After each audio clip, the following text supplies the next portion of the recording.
the text. So is this free? This is in terms of morality. It's about ethics, moral issues. Some of us actually do have pirated softwares, okay, being installed into the computer. Because it's expensive. How about textbooks, materials? I believe the students can actually check with our IRC, or maybe if the lecturers actually ask the IRC to purchase the PDF version of the textbook. So you need to have to forward your request earlier before the semester starts. So this is also thinking about, again, cost, right? And also, we also have here the expanded access. So nothing is very nice when we say that expanded access, that means you can crawl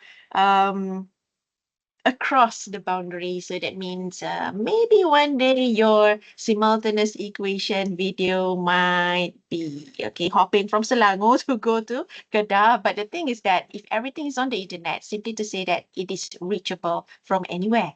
So this is very interesting. I'm not saying that you have to list all your materials, all your contents to be free, but somehow, maybe partially, or maybe something that you think that you are doing something for the society. I'm not saying about the humanities, about the society. They're going to learn something benefit from it. Okay. Right. So nothing is more interesting than enjoying a cup of coffee with me too this morning to listen on OER. So please grab your coffee before it's going cold. And what counts as OER? So if you can see from here, this is very much interesting because what is OER in the first place? It's open educational resources, and there's also open educational textbook, if I'm not mistaken. So the UNESCO definition that makes something important here is that it should reside in the public domain or have been released under an open license. So we have pretty much heard about open sources, yes, but for this will be listed somewhere that anyone can access. But if I were to share with you, at Uni10, we haven't done, or maybe we haven't started. Maybe we can begin next year. Okay, the way I see it, maybe we're going to start having somewhat like a platform on OER where we can share our resources.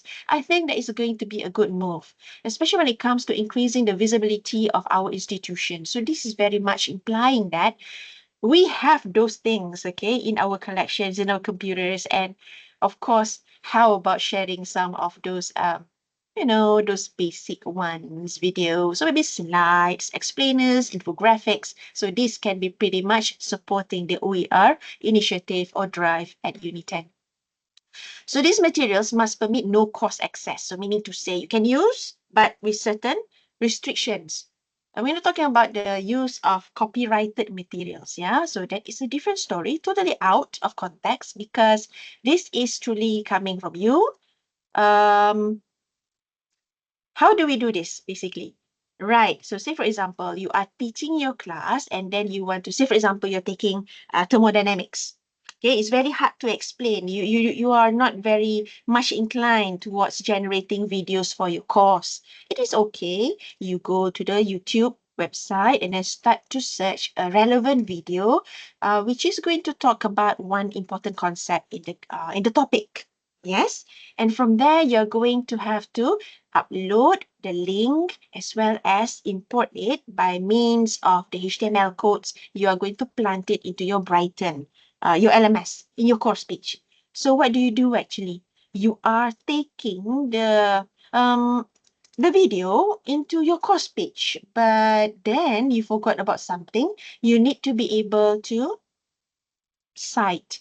Okay, in terms of papers and publication, you call it cite, but you need to give an attribute. You need to honor the one that created the video, okay, right next to your video that you already uploaded to the course page. That is actually ethical because it says it's free on the YouTube video. You can use it, simply duplicate, not really duplicate, okay, sorry about that. But I saw some those video creators, they took somebody else's video and combined them with their existing video. Just I think it's just a matter of some parts or portions that they put or integrated into their new video. So that one can be allowed because that is a setting. If you allow that to happen, that is somewhat secondary kind of attribution, meaning to say you are okay to use the video, but remember you need to mention the name or perhaps do not modify fully the video in terms of the contextual portion, and later on you can always use it. And for distribution, so that is what we can relate to in our daily life as a lecturer. And here you notice that the OER can be in terms of using of textbooks. But you know, textbooks materials are kind of you need to buy it, isn't it? It's a textbook, 200 ringgit or maybe 300 ringgit. It's very expensive. And one more thing, you cannot use it freely because there must be a term of distributing or distribution clause or statement that you need to adhere to. Course materials, if it's yours, but then we can think about how to share later. Modules, videos, I already talked about videos. Test, maybe you can have to upload your test. You could call it a test bank, maybe, to those who are doing maybe the certifications like CCNA, etc. You can help create a question bank and let the learners out there to keep on practicing with the questions. That is considered one OER if you do not actually engage in, right? For them to subscribe to your test banks. Okay, so moving on. This is the implications. This is something that you need to remember about OER. Open means free. Yes? And then the access is actually available to anyone. And that is also about the permission. Three things: free, open, as well as the permission that you need to address with each and every single materials that you intend to post. So coming from here, when we talk about free, that means it may still restrict copying, because we do have something which is like, say for example, if it's free, okay, you can use my materials in the class, but then don't forget to mention me. So there's something about the attribution. Open access is something that you can reuse, but very considerably. And this is truly open for adaptation. So meaning to say, if you use someone's material and then you're going to add more info to it, so that is adaptation, and it's open, it's okay. Nothing wrong with it. Nobody's going to sue you because this is somewhat like understanding the principle in the spirit of everyone can learn. So this is the distinction that you can think about. And here I see, hold on if I can do this. Yep, 5 different words. One is to retain, one is to reuse, revise, remix, and redistribute. So simply to say, this will be the permission type that we need to be concerned about. And we're talking about open licensing, and then the dedications of the webpage to the public domain.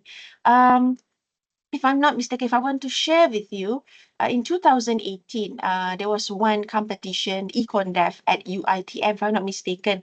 We were looking into micro-credentials during that time. Is it 2018? Sorry, 2021 or 2022. I was at TLC during that time, managing all the materials for them to get to the exhibition, the competition. So we planned from end to end. So basically, we had 2 entries on OER, but we did not have enough knowledge basically on what OER was, and we simply thought that it's just free, and then we just simply put it on a Google site. We could.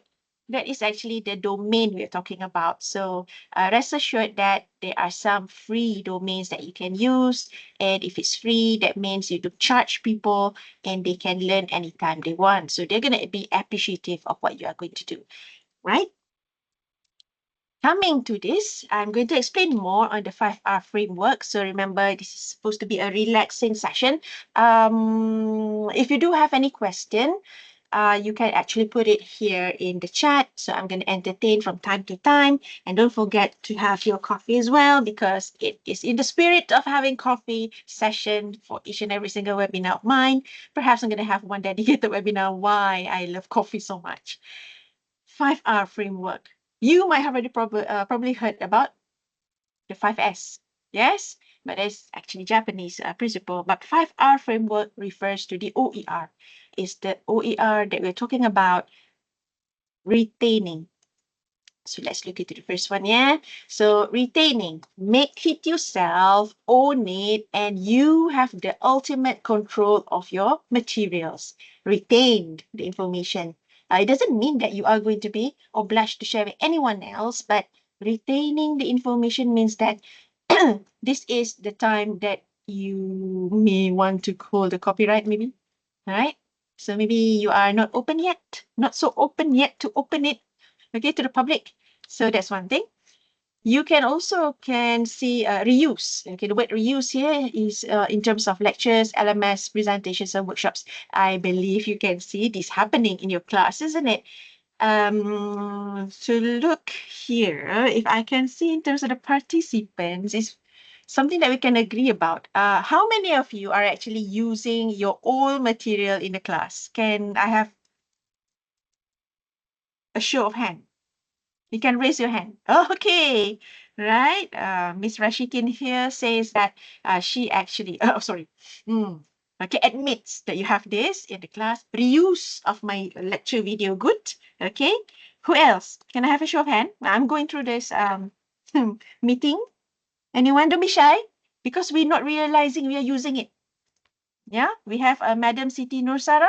Okay, you're teaching physics, so you're using it again and again, but in the classroom context, isn't it? Right? Cool. Anyone else? Okay. So I believe sometimes, occasionally, you forgot that you use your materials from the previous semester. So this is something is very, very much indeed, you have already involved yourself in OER. So that is something about the content that you use in your classroom. So this is the definitions of reuse. The third one is revise. When we do something, aren't we revising all our materials? So that is actually what OER is, and we alter the content. So say, for example, okay, everyone, you can just okay, put down your hands there. No need to raise every time, yeah? Okay. Okay. The thing is that when you revise the materials, sometimes maybe I can explain to you. It doesn't feel good. It doesn't feel right if you reuse your Microsoft Teams recording from the last semester. Why? The last semester means that you actually included the cohort coming from last semester. So say, for example, you have an interaction with your students during the semester and you call out their names and then you use the materials there in the current classroom setting. So isn't it weird because you're calling somebody else's name? So a revision is required maybe, but adjust a bit, maybe omit out the name or maybe just do some editing, because the video seems to be like, okay, if it were to be like this video recording, it's very nice because nobody seems to be interrupting me at the moment, but adapting, justifying it, sorry, adjust it accordingly, according to the time. So revision is required for OER, yeah? Remix. This is nice. This is not about song, yeah. It's about combining the previous one and that of the revised content, and then you create something new. So it's like somewhat like an innovation. All right. So maybe today I'm talking about OER. Next year I'm going to talk about what's new in OER. So that means I can use a clip from today, and then I'm going to just put it to next year's video session. Yes, I can do that. So that is a remix. Is it okay for me to use my own material for next year? The answer is yes, because it's mine. So basically it is an OER, which is attributed to the owner of that video. So maybe the big question, any one of you in this particular session with me today, can you use my material today to educate, okay, or to share with other lecturers who couldn't actually make time today? So that's the thing. So when we say about doing that, that is inclined towards talking about attribution. Meaning, if I say, okay, why don't you share the resources to your friends who seems to be having class now, and maybe you can just share later after the session. Yeah, that means the attribution, the licensing, okay, the permission has been granted. Right. Moving to the last one, we have redistribute. That's the thing, the sharing of the copy of the original and remix with others. So this is amount of information that you need to be very careful about, and this is what we're going to be seeing later. Okay, let's look into the next one. Okay, so I've already gone through this. I'm not going to do this anymore. Yes. So this is when I say that, wow, I thought it was free. Of course, if it's yours, then it is perfectly yours. Until you say that, okay, how about taking my video to be shared? Why not? Okay, especially if it's Gen AI videos, maybe you have already subscribed to it with your own money. Mm. And then you've said that you are okay to willingly distribute this particular video of yours. It still belongs to you, isn't it? So that is the amount of, um, you're talking about the permission from the owner, the copyright. And then how are you going to grant it? Is it okay? Is it not? If you say that only this part of the video that you can actually release. All right.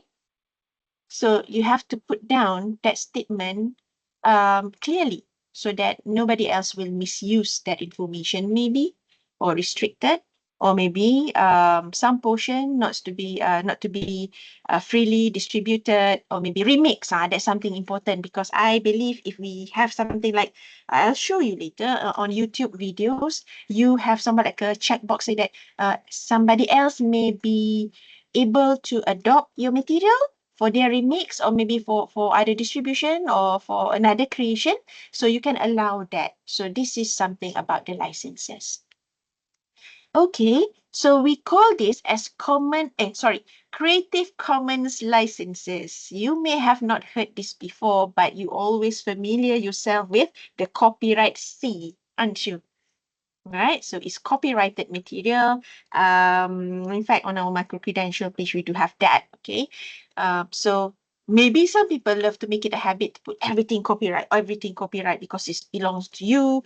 But nowadays, we feel that information, the knowledge seems to be very much, you know, shareable. It's common knowledge, and some of them are universal truth. Why do you want to actually protect the rights of the universal truth? Okay, there's only one moon, and we have two moons now. So universal truth. So you don't copyright that, do you? Right? So you have here attribution by who? You. Okay, the original creator. So CC, Creative Commons by. Okay, and then there'll be also share alike. Okay, non-commercial NC, and also no derivatives. You can't do anything from there or modify it, and it can be in any of combination. But this one is very interesting because Unit 10, we do have one document on Creative Commons itself. Why? We worked with, if I'm not mistaken, one time ago, Puan Birunta from URND. We developed, not really developed, we have this guideline in order for us to ensure that all our materials are maybe copyrighted or maybe not. So there'll be some lines to distinguish between copyrighted materials and which is not. Maybe if it were to be just like this, yeah, it's generated image, it's AI generated image. You can see here, the computer here is something generated by Gamma, which is the apps. So I don't plan to copyright it. So this is something that everyone can use. Or maybe at a later time, I'm going to just distribute this to you at the chat, and later on you can use it for your own understanding. And you feel that it is beneficial, you can always share it with your friends. So this is something that is in the spirit of redistribution. Okay, this is a very difficult topic anyway. But how to make it and tone down it to make it relax. Okay, so we start simple. Anything just produced by you, yours truly, will be up to you, yeah. CC by Jehana, or CC by, okay, who's here? Dr. Anissa is here. Hello. CC by Dr. Anissa. CC by Miss Rashikin. Meaning to say, you put in somewhat like a permission and you still owe the credit to the owner. Okay, right? So we started off with you, me, you. Okay, but if you feel that you do not want it to be, okay, restricted. Okay, why don't you get it for free? I'm going to give it, free of charge. So you have just CC0. Meaning to say, you can put it down here on the slide, right at the end of the corner here, CC0. Meaning anyone else can use it again and again and again and again. So meaning to say, you don't have to trace who does it belong to. All right. Often, maybe you already come across people, especially when it comes to videos being viral, okay, across TikTok, for example. It's very difficult to find the origin of the one who posted the video, isn't it?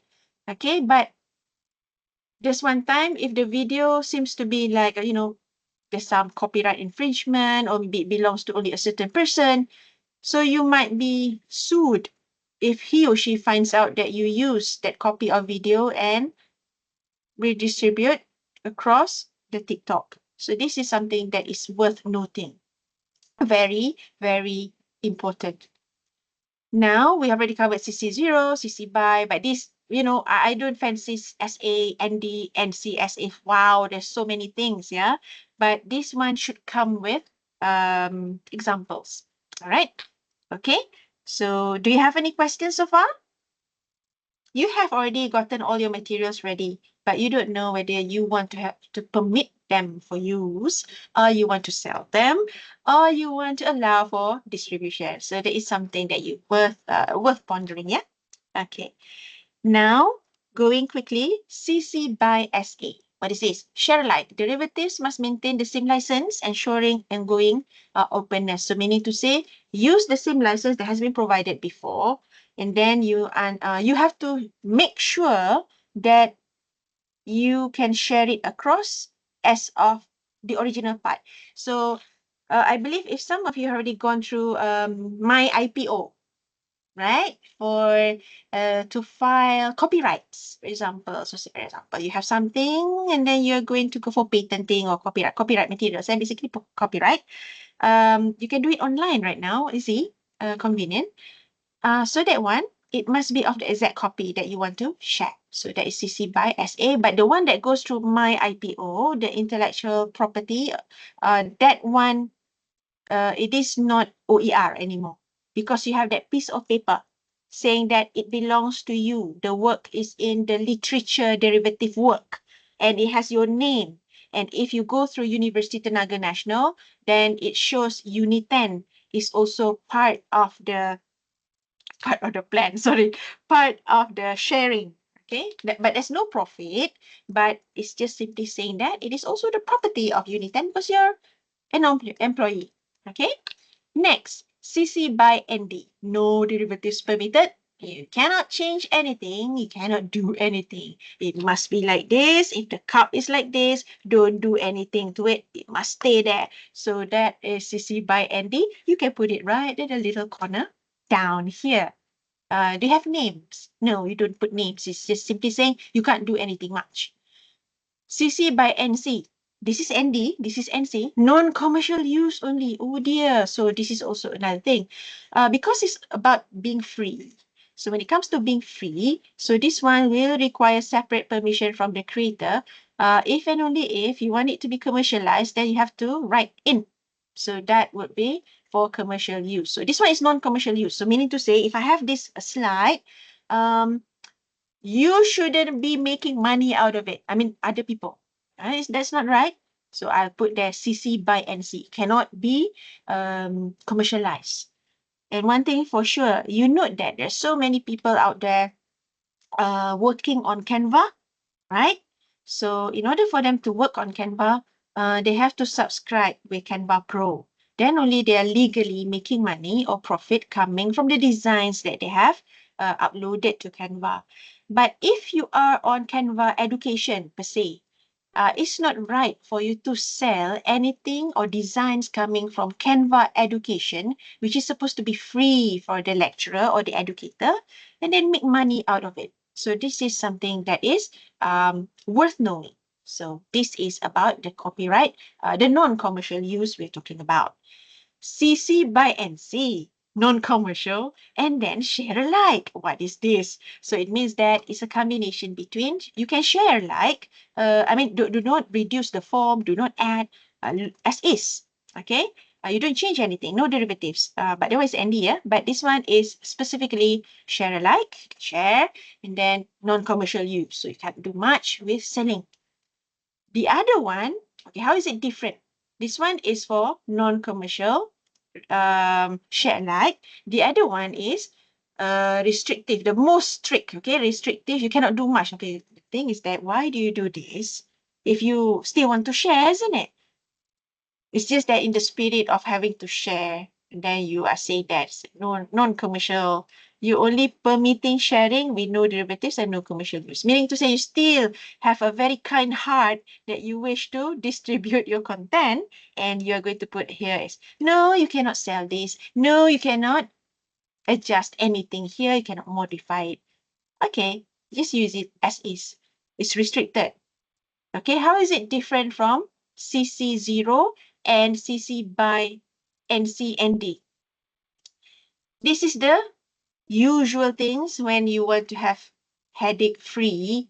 Okay, you are free to use by materials. You can do whatever you want to do with it.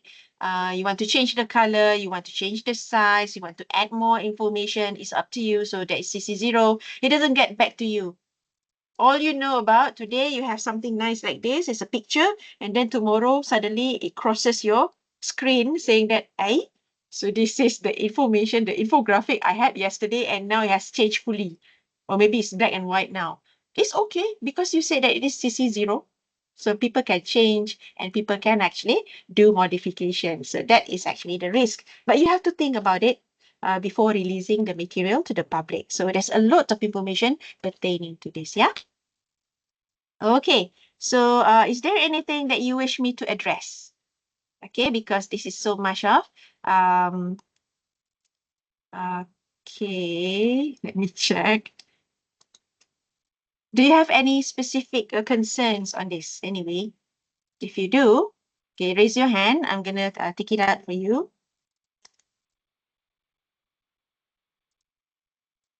All right, so I'm doing something actually on the chat. Okay, before I forget, actually. I already posted the evaluation form as well as acceptance. These are the 6 main licenses, and I can share with you later. Okay, I need to go through the files anyway. After all, it's the end of the year, so we are going to do some cleaning up, okay, of the folders and repository. I'll share with you when I find it. Okay. Right, so let's move on. Whoopsie. License compatibility. Yikes, common pitfalls. So this is something, okay, so this is a big issue. Is this a big issue, basically? Is this actually involving our legal? Should we, trespass the 6 common creative standards? Are we going to be ending up in trouble? The only thing which is very obvious would be if you use a copyrighted material with a C to distribute and make money out of it. Say for example, I think it's worth saying, yeah.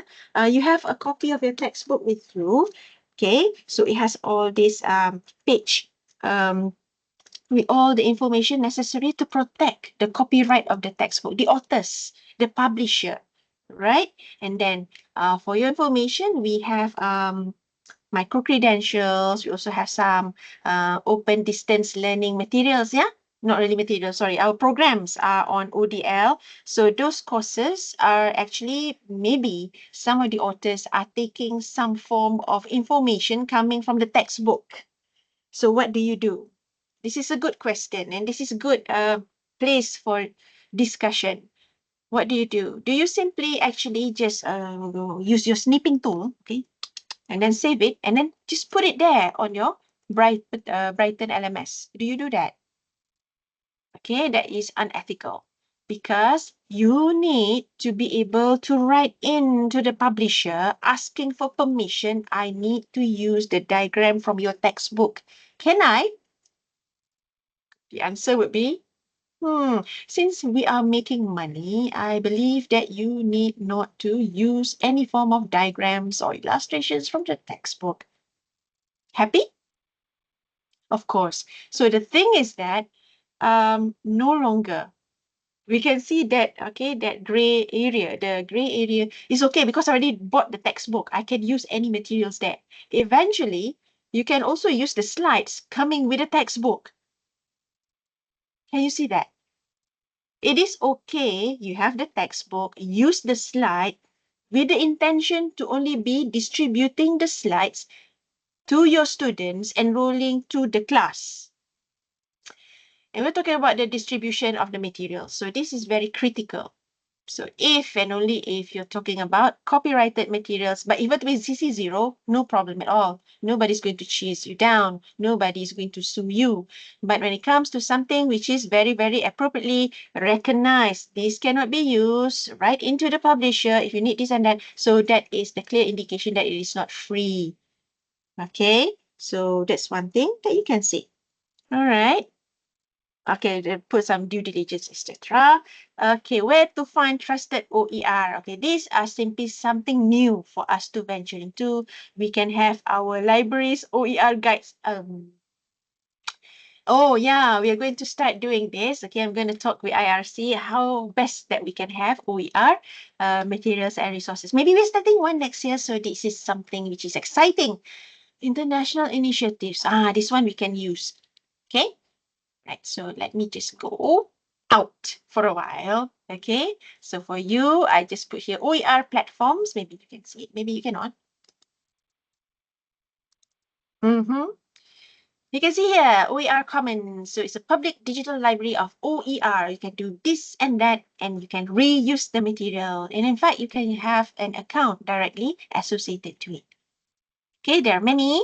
Open University, this is very nice because if you go to here, it's just a matter of uploading your own OER. So meaning to say you can share your resources there. Okay, you can explore more.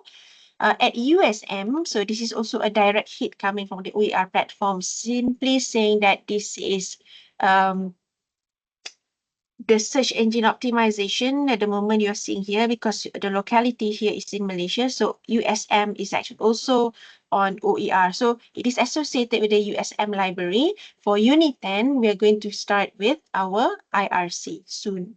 So they have a comprehensive collection of OER, and you can browse by subject, meaning to say, if we click here, yeah? Okay, let's venture into this together. Okay, why am I using this? Because it serves as an example, because we're just starting next year, isn't it? So there, the one that we have, okay, the 5 policy that we can do. Okay, right. Why use OER at USM is for the cost of the students, the calibration, you can simply mix, remix, reuse, okay, and many more. Okay, you can see here, there's a list of all the OER. If you are very, very much interested and keen into looking to more, so you can always see. I'm not saying that Malaysia is not left behind when it comes to OER reformation. I call it reformation because it's been there for a while. What I can share with you, University Malaysia Sabah, they have the initiative to look into open textbook. Okay, so that means you have to look into this kind of open textbook library. So meaning to say the textbook is being co-hosted by many authors with some authoring tool, and then be uploaded to a web page, and that is declared as open educational platform. So anyone can access it for free.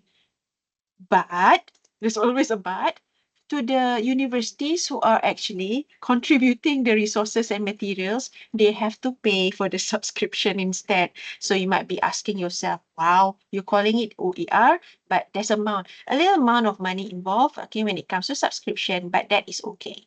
Because again, in the spirit of providing access to everyone, so OER is essential. Okay, look into this, yeah. Okay, there are many, many, many more. Not many. Okay, right? You can explore more. This is the thing. This is open learning. at UNESCO. There's so many things that you can see. Um, Merlot is also one of them, okay, which is heavily involved in OER. If you click here, mhm. Sorry, it's not wine grape. Yeah, okay, this one, Merlot, curated learning. Sorry. Ha, sorry about that. Okay, we have learning resources and institution contributors. So these are very much, you can log in, you can sign up, and it's free. Okay, curated online, so anyone can. Now, everyone can fly, but everyone can learn, something like that. That is the basic principle. Okay, right. So we are going to move on. Okay. However, how much excited we are going to be, always be grounded again. Why? Because it's very simple for us to produce so much of materials which is free. But again, let's align that with what we intend the students or the learners to get. So we need to check on the quality. Does it align to your course learning outcome? For example, because you're saying that you have your videos, you have your course materials, your slides, those are pretty much saying you have to stick to the standard, uphold the standard of Unit 10. Yeah. Accuracy and currency, is it accurate? Oh dear. This is something fun to check. How many of you is actually still reusing the 2000 and now it's 2025, yeah? 2015 materials in your class? You might not admit that to happen in the university, but I came across one specific assignment coming from 2015, and we are now in 2025. Okay, so I leave you with some question. Currency, okay, is it up to date? If you're using the videos coming from year 2000, oh, do you make videos in 2000? Wow, 2010 maybe? Is it still relevant? Just try to find out whether it is still relevant to this time. Accessibility features. One thing for sure, when it comes to open educational resources, you want to check on whether your videos, whether your course materials are actually tailored or can accommodate accessibility. Meaning to say, if we have learners with impaired vision, how do they access your material? And because of that, the OER acronym is now extended with a small letter I. We call that IOER. Inclusivity comes in. Everyone can learn. Anyone can learn. People with accessibility issues can also learn. So if the text is very small, what do you need to do? Make it bigger, because there'll be some dyslexic people, autistic people coming in to learn with you. So provide them with such measures. If it to be just a plain slide like this, how do you handle the one with accessibility issues? Make sure the colors, the setting is okay and standardized across so that they cannot confuse themselves. And some wouldn't have any much some pigments from the eyes. They cannot see some colors. You have color blind issues. Okay, don't use a certain regular colors that is going to hinder them to read clearly.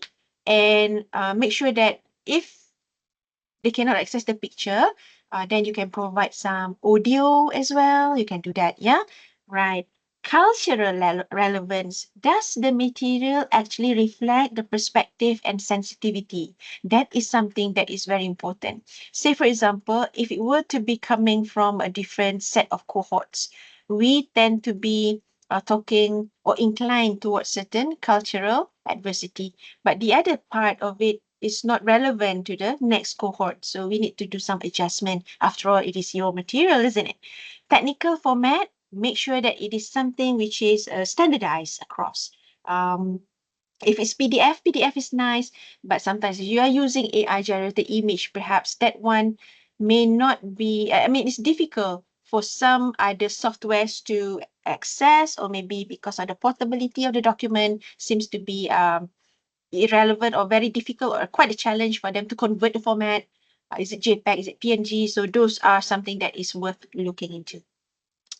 Okay, so now let's try to find out what would be the pathway for us to get ready to start with our OER project. Okay, why do I say project? Because everyone seems to be ready. You have your materials and you are keen to start something new next year, and you're going to reuse the material, but not for profit making. But we're going to start somewhere. You can adopt. Okay, so say for example, adopt, adapt, create.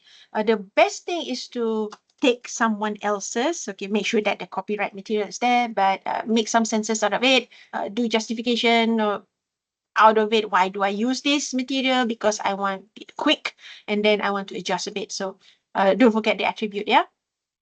So for example, I'm just going to switch to Kafel Unit 10. So this is the YouTube videos. It has been there for some time. Alhamdulillah, we have up to date, we have 60 videos in store. And part of it, you can see myself and Prof. Karim's videos. So what are we going to do here? Why am I talking like that? Yeah. All the coffee talks belongs to me and Prof. Karim's with AI. Yeah. So meaning to say, what do I plan to do? Except for this one. Yeah.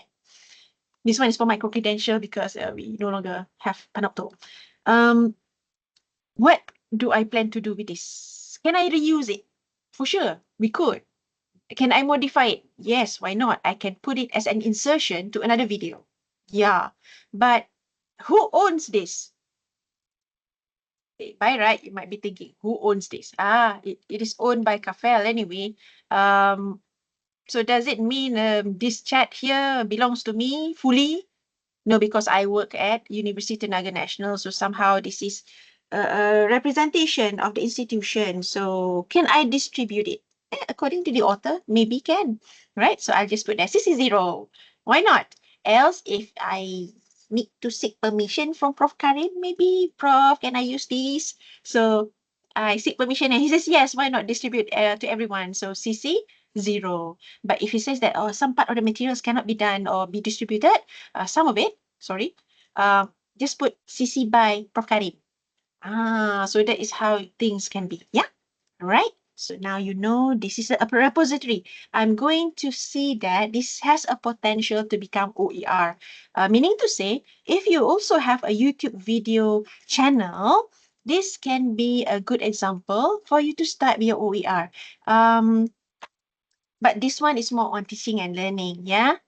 Thank you so much. This one, Lensa Acre. So this one is when we actually have our panel coming from UMT, if I'm not mistaken, talking about Acre.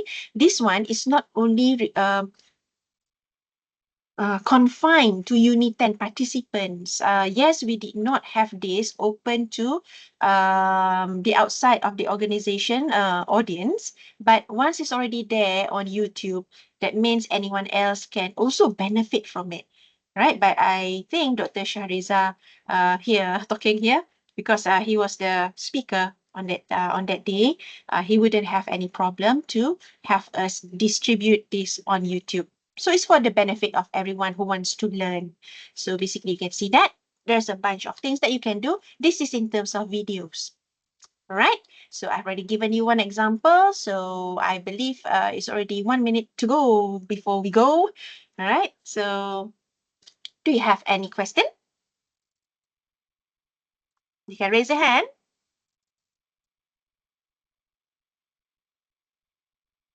Okay. All right. Okay. So should you have any question on this interesting topic, thank you so much, Madam Rashikin. Not so far.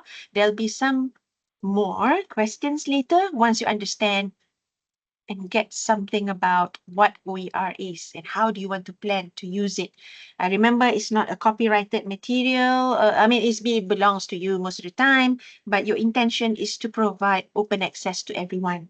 But the business model of it is something else. Okay, it's non-profitable. It is non-commercialization kind of things. Yeah. All right. So with that, I would like to say have a blessed Friday. Happy to see you still in campus, still following.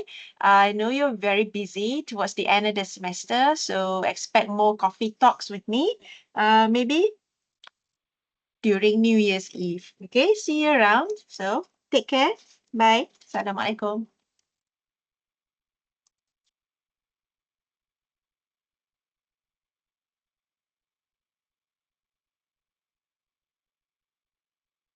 Thank you, Doctor. Thank you, everyone. Everyone seems to be very shy.